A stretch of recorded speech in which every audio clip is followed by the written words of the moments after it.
See, everybody has interest. There will be people who like science, astronomy, geography, history.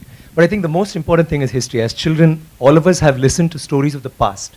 Whether it's Chandamama. Do you have Chandamama in Hindi? Yes, yes. Whatever. Amar Chitrakam. All those are stories we hear. We've been told stories about the past, about kings, about our... We've had such an illustrious past.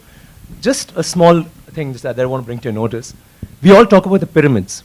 And how could they have possibly built it? How did they do it so many years ago?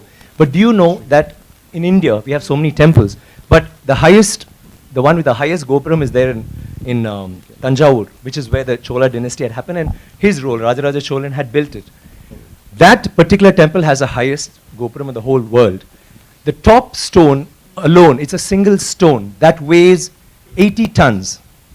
80 tons, not 1 ton or 2 tons. And how did they do it? But do we know that? We all go to the pyramids, we go see the Leaning Tower of Pisa. Someone said something very nicely. He said, we are actually appreciating a building that doesn't stand.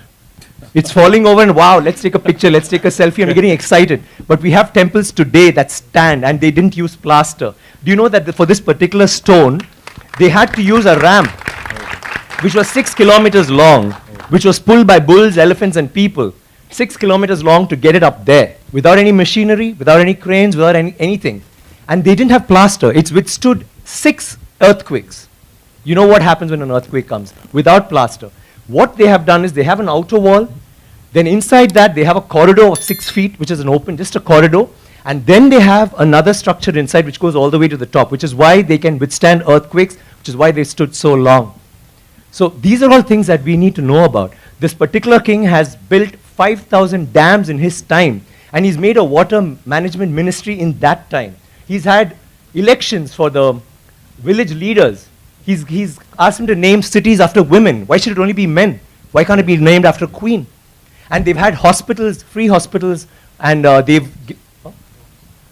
and he actually brought loans. I mean, he used to give loans. He used to help people get dignity, not just throw money around. So this is something that's so illustrious. And this happened in the 9th century. I'm sorry I'm taking so much time. No, it happened in the 9th century when the rest of the world, you talk about superpowers today, the 9th century all this happened when we had the biggest maritime naval thing in the world. And it went all the way to Bali, all the way to Malaysia, and went till we sent emissaries to China. And you know what was the superpower doing then? America hadn't been discovered by Columbus till 500 years later. So think about our culture, think about how advanced we were. We need to be proud of this. It's nothing to do with North India, South India, West India, East India. It is, we are Indians. And we need to feel proud about that. And England is so illustrious, but Englands were invaded by the Vikings, and the Europe was in the dark ages during the 9th century. They had nothing going on. So don't you think we should celebrate history? Absolutely, absolutely. Thank you very much. Thank you. I need water, please.